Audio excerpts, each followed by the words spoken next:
गावखेड्यात जाऊन बैठका घ्या. आपलं गाव आणि आपल्याच गावात आपल्याच माणसानं बैठका घ्यायच्यात आणि आंतरवालीला यायची तयारी करायची. 25 जानेवारीला लोहा तालुक्यासह नांदेड जिल्ह्यातला एकही मराठ्यांचा माणूस माता मावल्यासह घरी नाही राहायला पाहिजे. एवढी तुम्ही आजपासून आता तयारीला लागा. त्याबरोबर पुन्हा आपल्या नांदेड जिल्ह्याच्या वतीनं सुद्धा एखाद्या मोर्चाचं आयोजन करा. संतोष भैयांचा हत्याच्या बद्दल पूर्ण राज्यभर आता जिल्ह्यात मोर्चे काढायला सुरुवात झाली.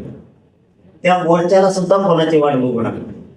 आपल्या जिल्ह्यातले आपलेच लोक आपल्या भावाच्या बांधवाच्या न्यायासाठी एकत्र या आणि मोर्चाला सुरुवात करा. आणि नांदेड जिल्हा हा सगळ्यात कधी पण पुढं असतो. त्यांनी मोर्चा घेतला तरी पण तो मोठा होतो, सभा घेतली तरी मोठी होती हे मी स्वतः बघितलेलं. त्यामुळे संतोष भैया देशमुखांच्या न्यायासाठी सुद्धा तुम्ही नांदेड जिल्ह्यातल्या जनतेच्या वतीनं मोर्चा एखादा घ्या, ही माझी तुम्हाला नम्रपणे विनंती. आणि 25 जानेवारीची ताकदीनं तयारी करा. कोणी गाफील राहू नका. आपल्याला 25 जानेवारीच्या आमरण उपोषणाची तयारी प्रचंड मोठी करायची.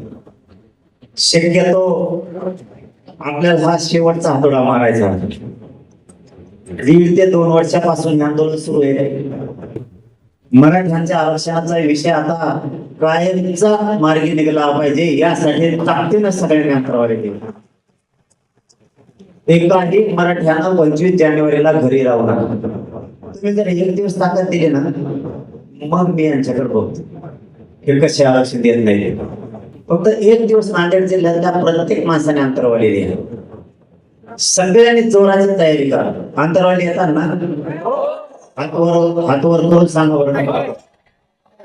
वा वा, मग यांचा कार्यक्रमच करतो मी सरकारचा. 25 जानेवारीच्या आमरण उपोषणाची तयारी करा.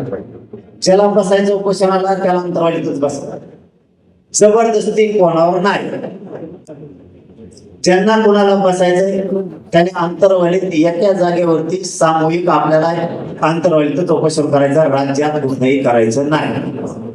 सगळी शक्ती एका जागेवर. आणि ज्यांना उपोषण करायचं नाही त्यांच्यासाठी दुसरा मार्ग आहे.